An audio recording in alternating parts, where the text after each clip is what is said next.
Donc, après avoir évoqué la notion de violence, je passerai dans cette intervention à la violence dans les textes. Et avant d'aborder ce sujet, il serait intéressant de l'introduire par la notion du texte et son statut dans le régime théologique musulman. Première remarque, l'islam appartient au monothéisme, mais de manière singulière, dans le sens qu'il n'est pas une religion de l'Église. C'est-à-dire qu'il n'y a pas d'institution religieuse qui pourrait fixer une interprétation supposée infaillible. C'est dans ce sens-là où j'évoque le nom de l'Église, ou n'importe quelle institution, n'importe quel corps théologique qui pourrait fixer définitivement et de manière sacrale, et infaillible et impeccable l'interprétation du texte. Seul le texte qui fait l'autorité sur la conscience et l'agir musulman. Ça ne veut pas dire qu'il n'y a pas de médiation doctrinale, mais il n'y a pas d'infaillibilité, de sacralité de l'interprétation. L'interprétation du sacré n'est pas sacrée. L'interprétation du texte sacré n'est pas le texte sacré. Cependant, l'islam, il ressemble au christianisme dans le sens où il n'est pas une religion d'un peuple. Dieu n'est pas uniquement un Dieu d'Israël. Il est le Dieu des mondes. Mais ce qui va m'intéresser ici, c'est le statut du texte. Et quand on parle du texte, il s'agit du Coran, d'une part, et de son subordonné, la Sunna, d'autre part. Donc nous avons une révélation à deux strates. Le Coran, qui est une forme de dictée divine, alors que la Sunna, qui est relative au comportement, aux paroles et aux actes du prophète, est une dimension inspirée de Dieu, mais traduite dans le comportement et le langage propre du prophète. Donc on ne peut pas comprendre totalement le Coran si on ne fait pas référence au prophète. Et à cet égard, le prophète, c'est un messager, mais en même temps un message. Il n'a pas uniquement l'obligation de transmettre la révélation, mais il en est le commentateur également. Donc il y a toute une partie de la tradition du prophète qui est un prolongement du sens coranique. Les textes sont clôturés une fois pour toutes. Il n'y a pas d'extinction du corpus référentiel musulman. Donc le Coran est fixé. Je ne vais pas aborder ici la fixation du texte coranique, c'est un peu compliqué. La tradition du prophète qu'on appelle la Sunna est définitivement également clôturée. Il ne reste que la tâche de l'interprétation de ces textes. Ce n'est pas une église qui a établi le corpus, ce n'est pas une communauté qui a fait le texte, mais c'est le texte qui a fait une communauté. Donc on fixe le texte et on l'interprète pour faire la communauté des croyants, c'est-à-dire au niveau des croyances et des pratiques.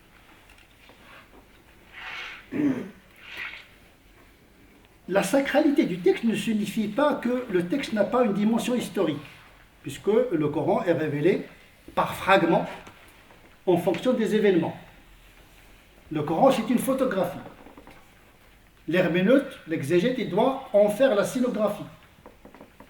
Chaque péricope, chaque verset, Chaque passage est en lien avec un moment historique, ce qu'on appelle Asbab al-Nuzul, les circonstances de la révélation de chaque fragment. Donc il y a une dimension anthropologique, sociologique, historique de la révélation. Ce n'est pas parce que le texte vient d'une essence divine au-delà du temps et de l'espace que sa parole ne contient pas une dimension anthropologique et historique. Et c'est ça le mystère de la parole de Dieu. Il vient de Dieu, mais qui fait éruption dans l'histoire.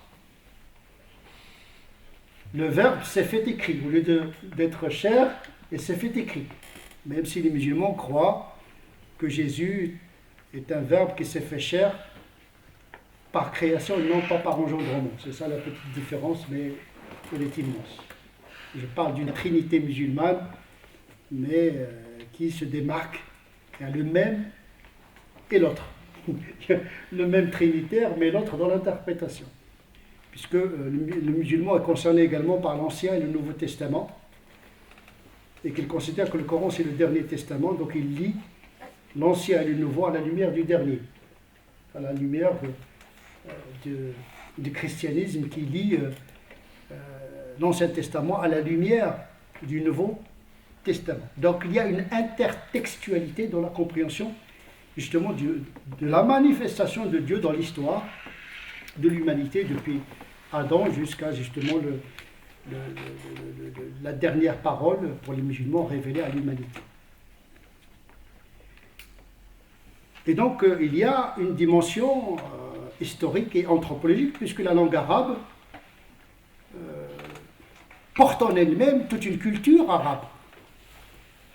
Donc il y a des traces anthropologiques arabes. Est-ce qu'il s'agit de canoniser un modèle anthropologique ou il s'agit uniquement de le prendre en considération? Les littéralistes, ils veulent reproduire l'anthropologie arabe pour pouvoir pratiquer intégralement le texte. Donc il y a une révolution anticopernicienne, c'est-à-dire on déplace complètement le centre, au lieu qu'il soit le message, eh bien il devient l'histoire du message. Et c'est ça l'erreur herméneutique qui pourrait justement aboutir à la violence. Une violence inutile. Parce que Dieu des univers n'a pas à imposer le tribalisme arabe du moment coranique, le patriarcat. Au contraire, il a négocié les principes dans une histoire donnée. Alors, on revient un petit peu à la même chose. Donc la sacralité de l'origine du texte ne signifie pas la sacralité de ses significations, tout simplement. Parce que c'est un Dieu qui parle le langage des hommes dans leur monde. Et un texte qui n'est que sacré, c'est le pire des situations qu'il pourrait subir. Tellement sacré qu'on ne peut pas le toucher. Donc pourquoi il est révélé? Ça ne sert à rien du tout. Ce n'est pas parce que ça vient de Dieu, que c'est la parole de Dieu. C'est comme Jésus, on ne peut pas le toucher. Parce que Jésus, c'est la révélation chez les chrétiens. Mais on l'interprète, Jésus. Il y a des témoins qui parlent de Jésus en tant que révélation de Dieu, mais narration, c'est une interprétation en même temps. Ce qu'on appelle l'interpolation. Donc on rapporte l'événement, mais on l'interprète en même temps. On ne peut pas narrer un événement objectivement parlant complètement. Quand on rapporte un événement, on l'interprète en même temps parce que celui qui rapporte, eh bien, il rapporte ce qu'il a compris de l'événement et pas forcément ce qu'il a vu et ce qu'il a entendu dans les termes qu'il a entendus. Donc, c'est très important de faire cette introduction qu'il y a une dimension anthropologique, historique, assumée par le texte, et c'était toujours quelque chose de très connu par les théologiens, les herméneutes et les exégètes du Moyen-Âge. Deuxième remarque,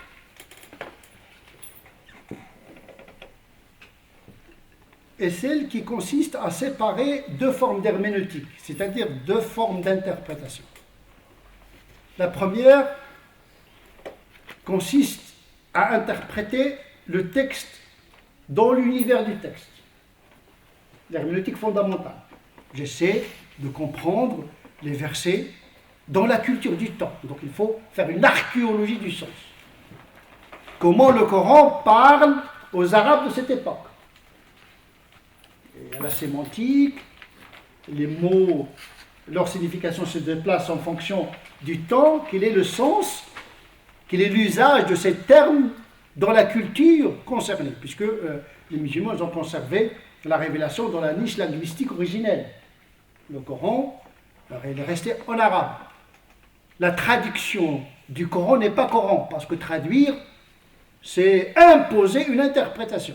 Donc il ne peut pas y avoir en islam une traduction canonisée. Pas possible. Parce que traduire, c'est proposer une interprétation. Et puisque l'islam, c'est la religion du texte, ce n'est pas la religion ni d'église ni d'incarnation, le rapport au texte n'est pas le même. Il doit rester dans sa langue initiale, mais on peut le traduire, mais c'est une traduction qui est une interprétation. Il ne peut jamais être une interprétation qui se substitue au sens initial, pour permettre justement la régénération permanente du sens. Parce que quand on canonise une traduction, ça y est, on donne plus de marge de manœuvre à d'autres horizons sémantiques. Et puis il y a l'interprétation, l'herméneutique appliquée, comment comprendre le texte ici et maintenant. Deux méthodologies différentes. C'est-à-dire comment extraire le principe actif du message pour l'envelopper dans l'histoire des contemporains. Voilà. La troisième remarque, j'ai dit deux, mais j'en rajoute une troisième, c'est qu'on ne peut pas interpréter un texte sans doctrine. Parce que dans le texte, vous allez trouver la chose sans contraire. Parce que les textes ont été révélés dans des réalités différentes. Parfois, il y a la paix, parfois il y a la guerre, parfois il y a le pardon, parfois il y a la sanction. Et le Coran a été révélé pendant 23 années. Il a traversé le temps dans des situations différentes. Il y a la Mecque, il y a Médine, ce n'est pas le même contexte. À la Mecque, pour revenir à la question de la violence, il était interdit aux musulmans de prendre les épées. Qu'il faut dire comment baissez vos mains et accomplissez la prière. 13 ans de persécution, les musulmans subissent la violence négative sans riposter.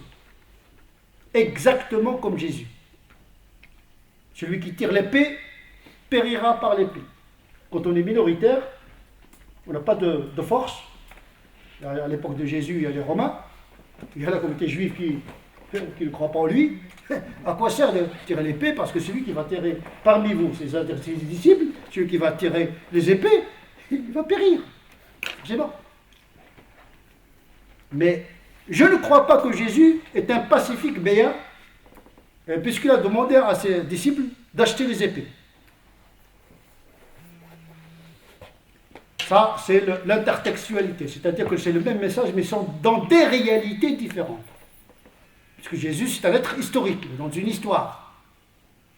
Il est pacifique, mais quand la guerre s'impose, il y a la légitime défense. Sauf que parfois, la légitime défense, se défendre, c'est empirer la situation. C'est l'extermination. Il vaut mieux être persécuté et rester en vie, c'est-à-dire une injustice qu'on supporte. Parce que Jésus était contre la guerre civile, comme le prophète à l'époque de la Mecque. La guerre civile n'est pas à l'avantage de la religion en général. Un trouble de l'ordre public ne bénéficie ni à la société, ni à la communauté. Donc 13 ans de situation de persécution, il n'y avait qu'un seul djihad qui était opposé, c'est le djihad par le verbe. Wajahidhum bihi, accomplit le djihad à travers l'argumentation que le Coran te propose pour convaincre les polythéistes. C'est un djihad coranique intellectuel de persuasion par l'argumentation. Donc la notion de djihad ici n'est pas liquidée, mais elle est adaptée à la situation. Donc le Coran est l'épée du prophète.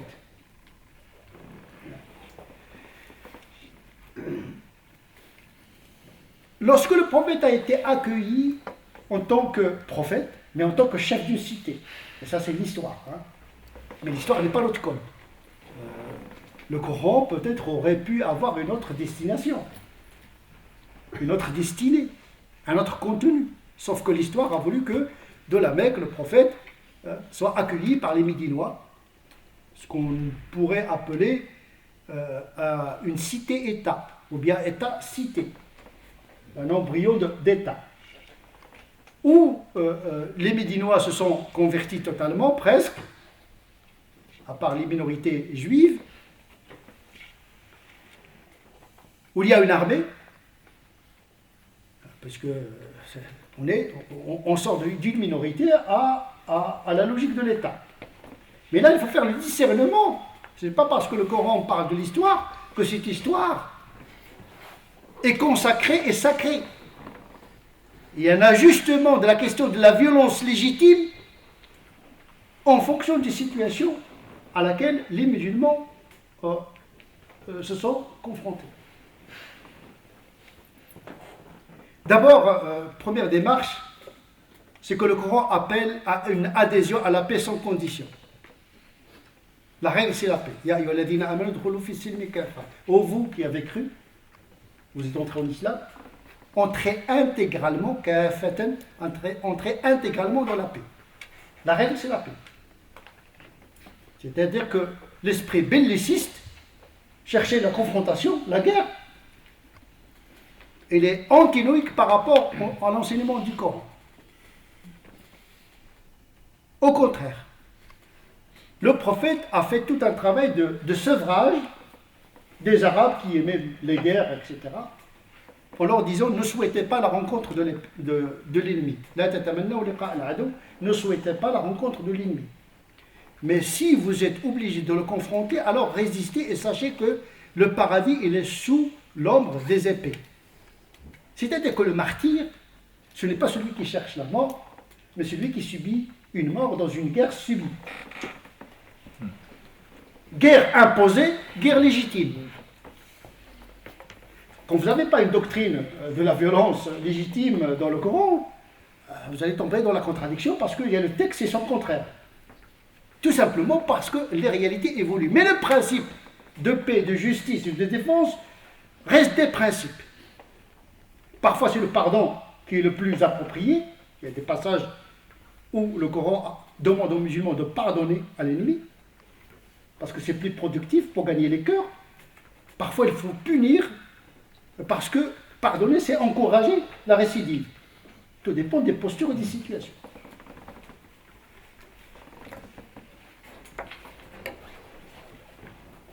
Donc, il s'agit essentiellement d'un djihad défensif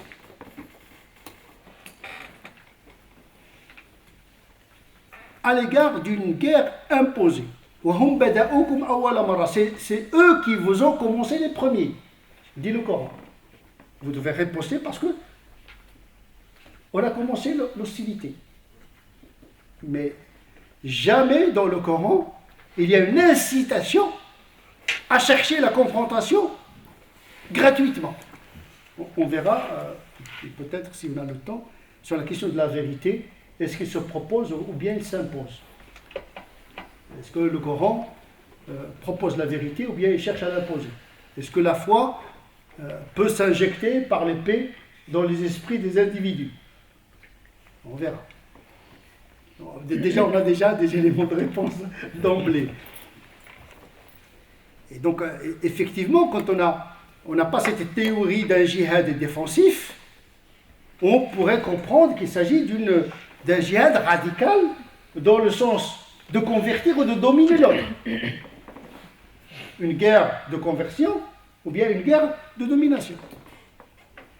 Et c'est vrai que cette idée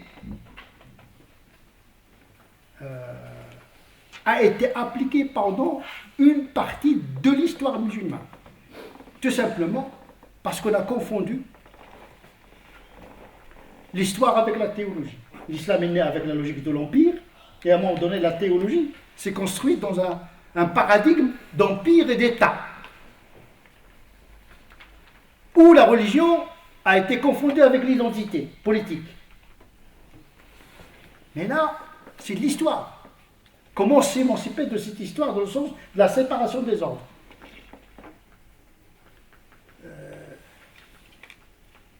Et donc le djihad, en tant qu'effort, d'abord, djihad c'est une notion de violence. Djihad en arabe veut dire l'effort. Et tout effort suppose une violence. Il se décline sur plusieurs formes. La première, c'est une violence intellectuelle qui s'appelle ijtihad, qui est le superlatif du djihad. Djihad, c'est le simple effort. Ijtihad, c'est un effort jusqu'à l'épuisement. Il est réservé au travail intellectuel, c'est-à-dire l'effort de réinterpréter le texte. Donc il n'est plus demandé aux musulmans d'effectuer un djihad intellectuel que de faire même un djihad moral. On va voir que le deuxième djihad, c'est le djihad moral. Donc effectivement, il y a une notion qui a été conceptualisée à travers un texte du prophète où on évoque l'ijtihad, c'est-à-dire user de son intelligence jusqu'à la fatigue, c'est-à-dire une violence intellectuelle pour chercher la vérité. C'est-à-dire que la vérité n'est jamais totalement donnée. On réinterprète, d'ailleurs le Coran ne se contente pas de lui-même, il renvoie à d'autres modes de vérité, dans la raison, dans la nature, etc. C'est un livre ouvert, il est fermé de point de vue corpus, mais les significations sont ouvertes. Regardez les signes de Dieu dans la nature, c'est-à-dire découvrir Dieu dans la nature, dans l'histoire, découvrir Dieu dans la raison, on appelle l'aql. Donc en vérité, en islam, on a 3 livres. Il y a le livre révélé, le livre cosmique et naturel, et le livre intérieur, c'est-à-dire les lumières intérieures. C'est résumé dans ce verset Nour ala Nour, lumière qui vient s'ajouter sur une autre lumière. La lumière de la révélation qui vient rejoindre la lumière intérieure, parce que nous considérons que la raison est une révélation intérieure. Un grand théologien qui s'appelle Ghazali, il dit que la révélation avec grand R est une raison de l'extérieur. Et la raison humaine est une révélation de l'intérieur. Parce que Dieu qui a révélé, c'est Dieu qui a donné la raison. Il ne peut pas nous tromper. Donc il faut user de sa raison pour pouvoir réconcilier entre les lumières de la raison avec les lumières de la révélation. C'est un rapport d'apaisement et de réconciliation entre l'homme et Dieu, la raison et la révélation. Les premiers sujets théologiques qui ont été débattus dans la tradition musulmane, c'est le rapport de la raison avec la révélation. Et donc selon les doctrines, on a des produits théologiques dérivés, différents, selon les options. Deuxième niveau du djihad, c'est le djihad moral et spirituel. Cette violence qu'on exerce sur nous-mêmes afin d'atteindre la rectitude morale. Jihad al-nafs, le combat contre l'ego. Et c'est ce qu'on appelle également le djihad majeur. Il est le premier degré du djihad chez les théologiens. Voilà, il y a un ennemi qui nous habite. D'abord, c'est l'ignorance, il faut le combattre par l'ijtihad. Il y a un ennemi moral qui nous habite, il faut le combattre à l'intérieur. Hein, le combat intérieur, jihad nafs. Et puis, défendre la foi, jihad dans le sens de défendre la foi. Les musulmans, lorsqu'ils ont sorti les épées, c'est pour défendre la foi, pas pour l'imposer. C'est un paradigme important, à la lumière duquel on doit lire les textes, sinon on va tomber dans la contradiction.